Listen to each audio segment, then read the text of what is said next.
Church, I think all of us have finally realized that we're living in the days where spiritual warfare is no longer just an idea.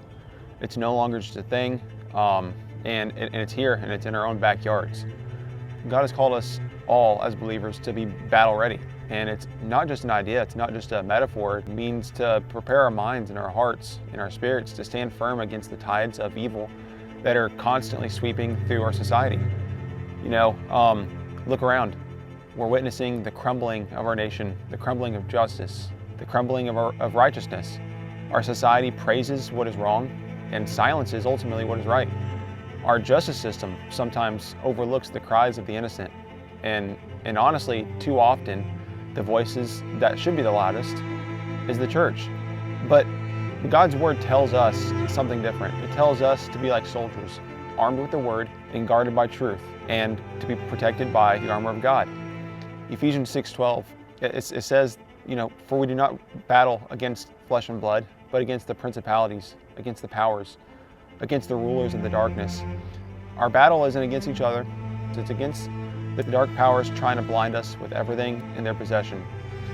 We're called to be biblical patriots, men and women who stand unshaken for justice, for righteousness, and ultimately God's unchanging truth.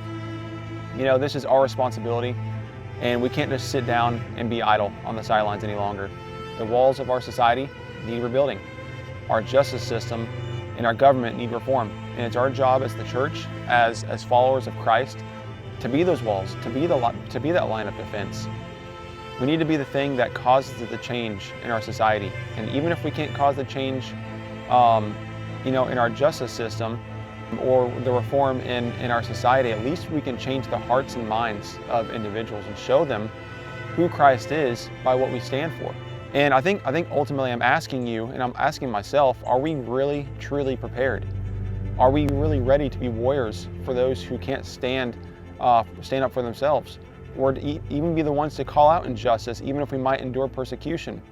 And I think it's time that we armor up to take God's expectations seriously, and to be the church that stands boldly in the gap. And let me be clear, God didn't call us to blend in. He didn't tell us to be like everyone else. Instead, He called us to be the city upon a hill.